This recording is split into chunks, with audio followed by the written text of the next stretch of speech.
I'm Lee Brown, and this is Real Talk with Lee Brown.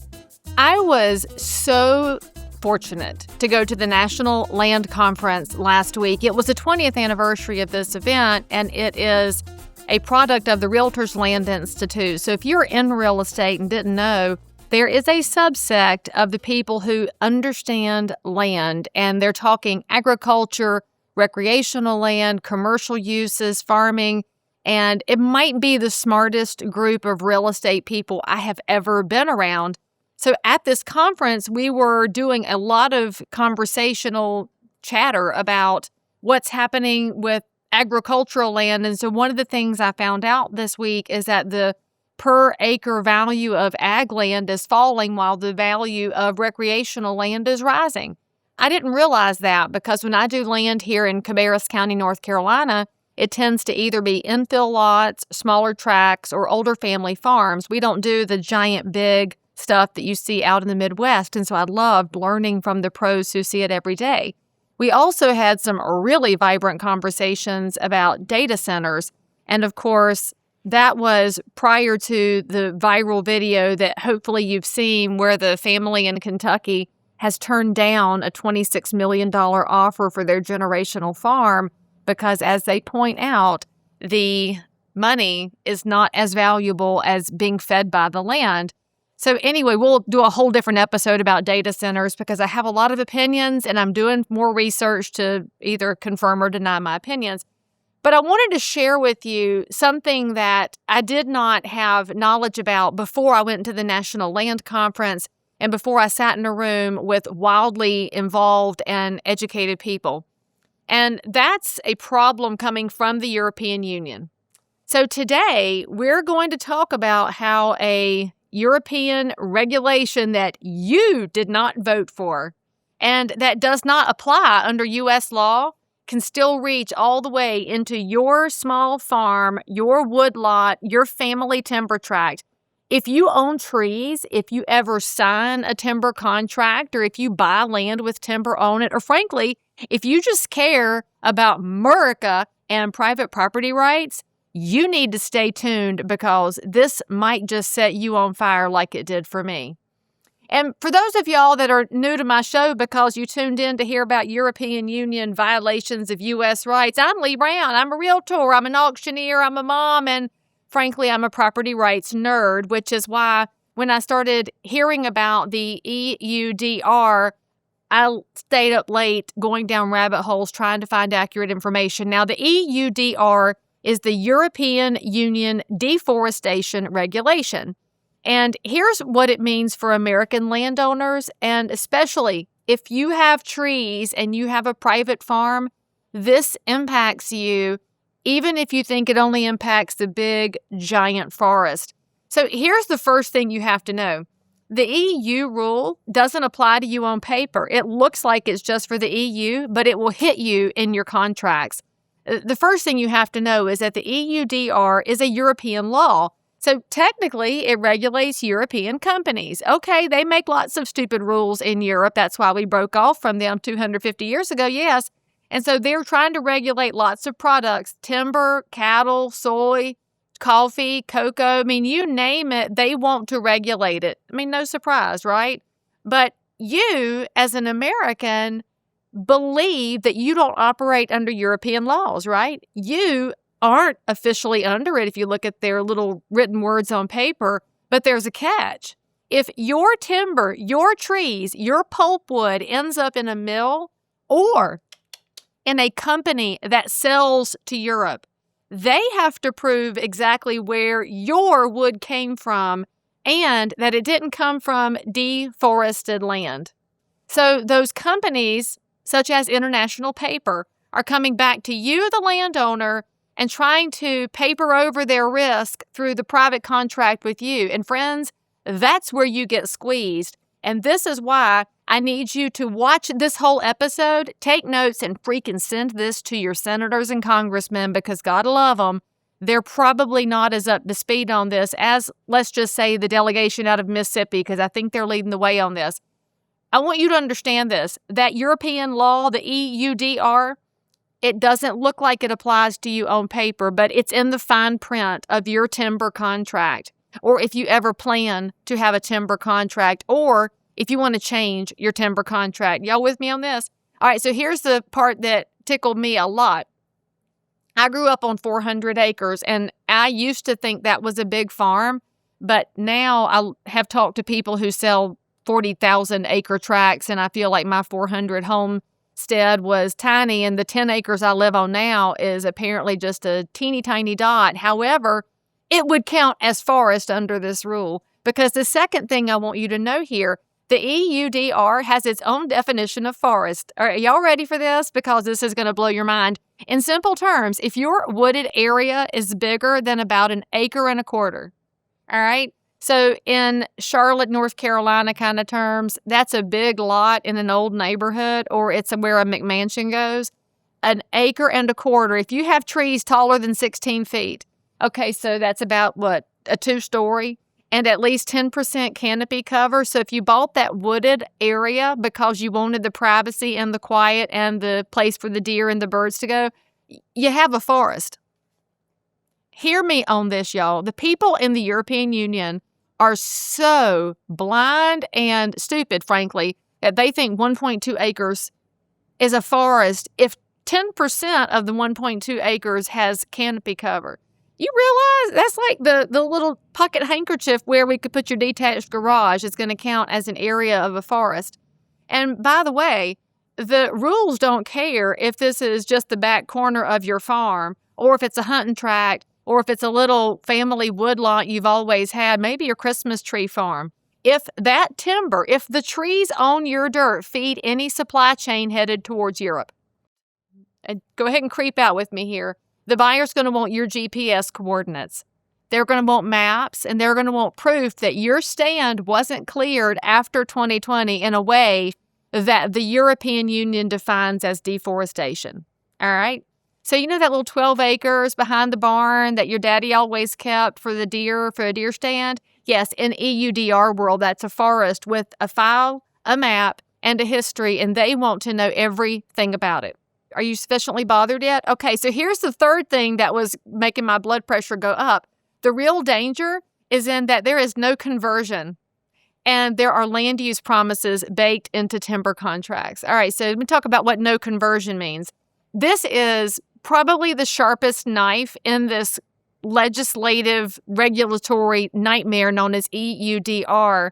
And I mean, let's just be honest, the sharpest knives weren't the ones in Brussels that came up with this. But this is a sharp knife in the contract in front of you at your kitchen table when you're trying to sell your timber for income or you want to make a change. Let's just say that you're tired of having that deer stand in the back because you would like to have a hay field. You would like to have some hay for the animals. Or you want to grow some alfalfa because you heard the horses like it.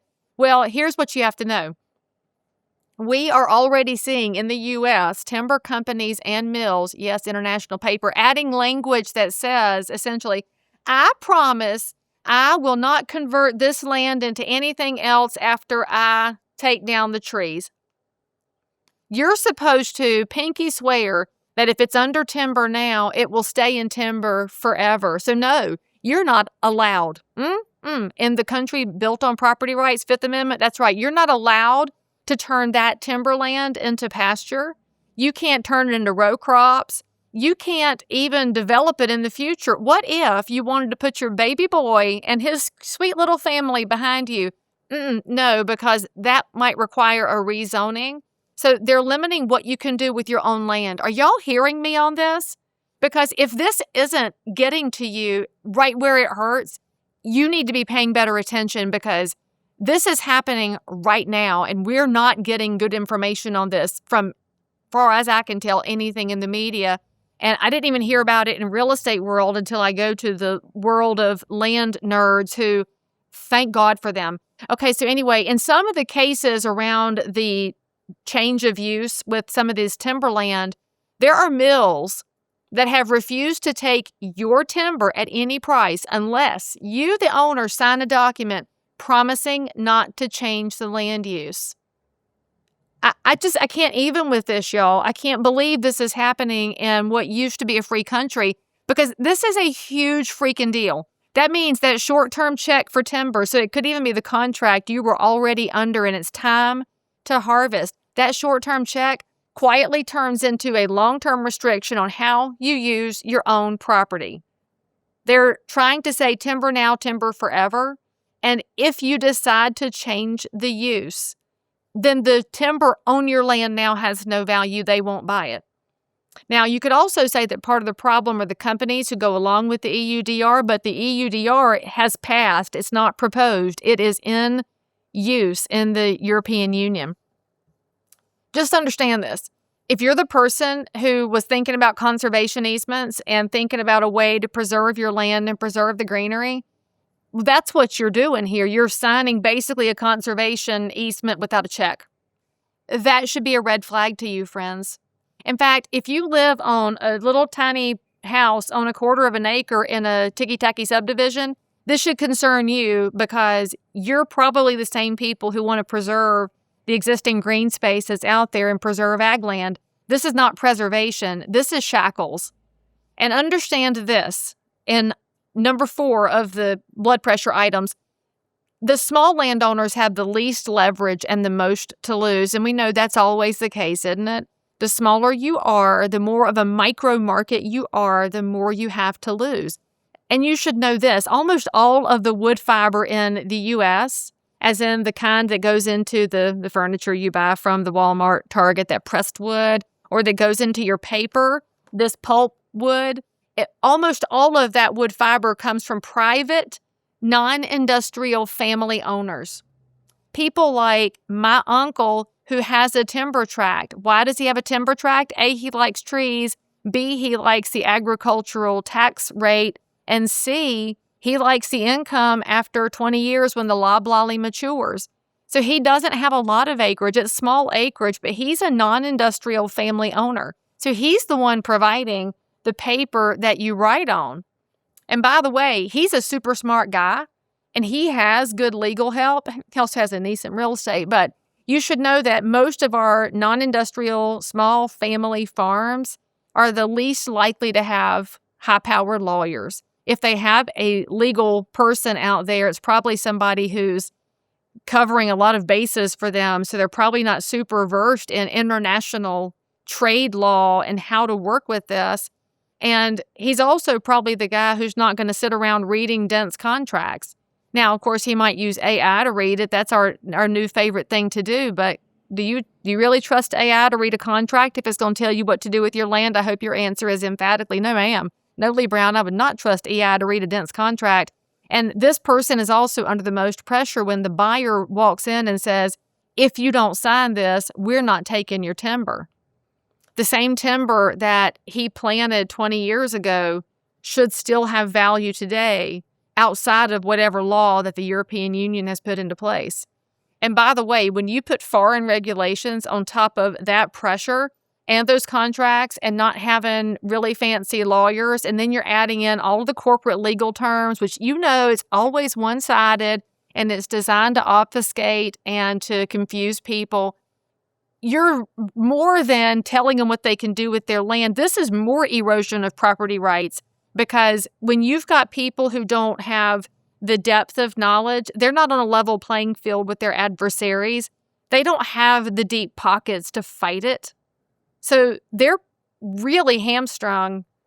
And what are they supposed to do about it? Look, if you think that you're too small to matter, if you're too small to vote, you better remember this. These kinds of regulations start over here in legislative bodies overseas. And it is coming straight down the supply chain where all of the regulations and the legalities get passed down and mess with the little guy first. But here's what I want you to know, because Lee Brown is a positive woman, a woman of action, as y'all know. You are not powerless. There are things that you can do to protect your land. All right? Very specific steps. And I want you to think about this very carefully. Number 1, read your timber contracts as if it's a permanent land use document, because under the EU, it pretty much is permanent now. So you read it, and if you don't understand it, call somebody at your church, call a friend, Call a realtor. Look for the realtor with the ALC behind their names. That'll be me soon. I'll finish my designation. But look for that accredited land consultant. Get somebody who knows what this language looks like so that they can spot the kind of phrase that will hamstring you. And that's the language about future use. So if you see anything in that contract about limitations on future use, language that says no conversion, or something that says you have to keep it as forest indefinitely, put the brakes on and get advice. Don't sign it. I don't care how much money it is. Be like the farmers in Kentucky who said it wasn't about the money. It was about their private property. You've got to have that mindset to win, y'all. And the second thing, I want you to ask really direct questions, really smart questions. That's why you're here on this episode and why you're going to go watch it a couple times and share it with all of your farmer friends and your ag friends and anybody who owns timberland. Say, is this language required because of sales to Europe? You're going to make them stop in their tracks. And if they don't know, that's another red alarm. But if they do, I want you to say, well, what happens if I ever want to convert this place on my property?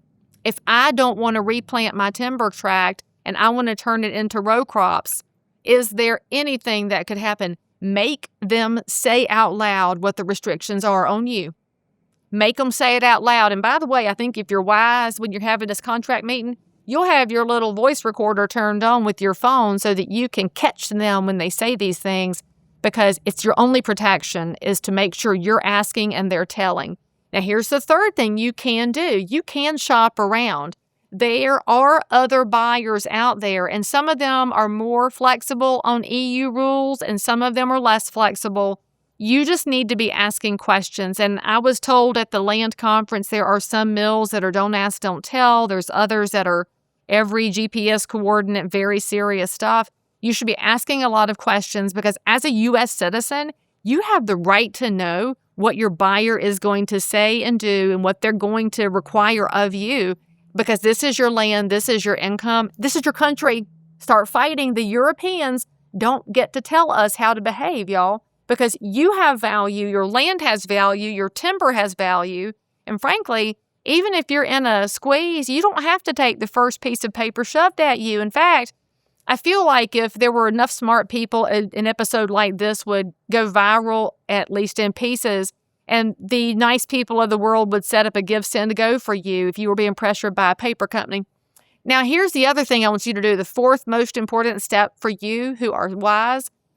Take lots of screenshots, get lots of documentation, know your GPS coordinates, your maps, get your aerial photos and get them all the time. You should always be sending somebody up with a drone to get updated aerials of your land. Get the dates of planting, your estimated dates of harvest, when you've harvested in the past. If somebody wants proof that your land was wooded before 2020, frankly, it's better for you to have the data than for you to rely on them, because it's entirely possible that this is one of those ways that AI will erode your rights, because if you don't have your own hard proof, then you're going to have a he said, she said. And I want to make sure that what she said has receipts. And here's the fifth thing I want you to do. Get involved with your state farm bureau, your timber associations, any forestry landowner groups. I know in North Carolina here, we have North Carolina State has an amazing agricultural program and extension project. Get involved and find out where they are on this and what they're doing to educate landowners. And frankly, the more that they hear from you, the more they're going to talk to lawmakers. And frankly, that means you've got to talk to your lawmakers too, your representatives, your state senators, and including all the people in D.C., because this is frankly in the heart of the tariff conversation, is how our international relationships work. But the more they hear from you who own timber, who own land, the more they hear about this, then there's more chance that they can push back. Because I'm going to tell you something you don't want to hear. A lot of the laws that get passed because nobody pushed back. And no, typing on X and on Facebook, that's not pushing back. Pushing back is you calling and saying, hey, Representative X, I need to talk to you for a minute. And when they try to give you to staff, always be kind to staff. Talk to the legislative aides. Talk to the chief of staff. Give them all the information too, but don't stop until you get the one that got elected, because they sure as heck would want to talk to you if they were at a fundraiser. So make sure that you're talking to them, because if they hear your story, they will then pay more attention to this. Otherwise, it's just some lady with a podcast rambling on here. But learn your strength. Don't just sign. Read it. Get somebody to help you with it. Negotiate. Make them answer your questions. And start telling your story to everybody in the food chain of land and timber and ag. And that's the organized groups, that's your leadership in the state, and your leadership in D.C. Because here's the bottom line, y'all. No European regulation should be allowed to hollow out American property rights through the back door of private contracts from big companies who are just chicken to push back on frankly, a failed region, which is what we could call Europe right now. And if you own timber, particularly if you are in one of these small areas that they're now calling a forest, you better be wide awake right now, because they're not even just going after the big guys, they're coming after everyone. Now, what I need you to do as well is make sure you share this episode with your neighbors who have land, who have timber contracts, who have recreational land. Share it with people in the logging industry. Shout out to my Husqvarna people. I guess you could share it with steel people too. I don't discriminate. And make sure you send this to that one cousin who reads things without reading, because it might be EUDR today and something else tomorrow.